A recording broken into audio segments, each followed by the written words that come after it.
জাপানের নির্বাচন, কিন্তু বার্তাটা কি শুধু জাপানের জন্য? জাপানের নির্বাচনে কিছু ছবি থাকবে, ভিডিও বাংলাদেশের ডেমো। প্রশ্ন একটাই, আমরা কি নিশ্চিত করব জনগণের অবাধ ভোটাধিকার? বাংলাদেশও এগোচ্ছে নির্বাচনের পথে। জাপানের নির্বাচন, কিন্তু বার্তাটা কি শুধু জাপানের জন্য? অভিনন্দন বার্তাতে ছিল একটি স্পষ্ট বার্তা।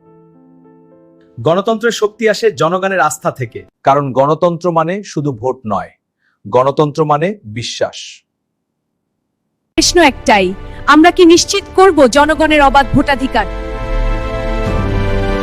বাংলাদেশও এগোচ্ছে নির্বাচনের পথে। Free, fair and peaceful elections, এটাই অগ্রগতির ভিত্তি। সুষ্ঠু, নিরপেক্ষ ও শান্তিপূর্ণ দেবীর ভিত্তি। বিশ্বাসযোগ্য নির্বাচন আনে স্থিতিশীলতা, দিক নির্দেশনা আর জনগণের আস্থা।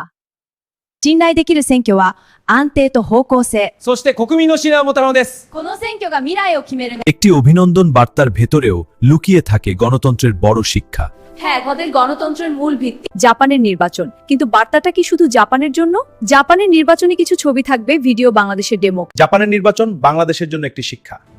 দেখুন জাপানে কি অবস্থা। আমাদের উচিত জাপান থেকে শিক্ষা নেওয়া। গণতন্ত্রের সবচেয়ে বড় শক্তি জনগণের বিশ্বাস। এটা শুধু অভিনন্দন নয়, এটা গণতন্ত্রের মানদণ্ড। বিশ্বাসযোগ্য নির্বাচন শুধু সরকার তৈরি করে না, এটি ভবিষ্যৎ নির্মাণ করে।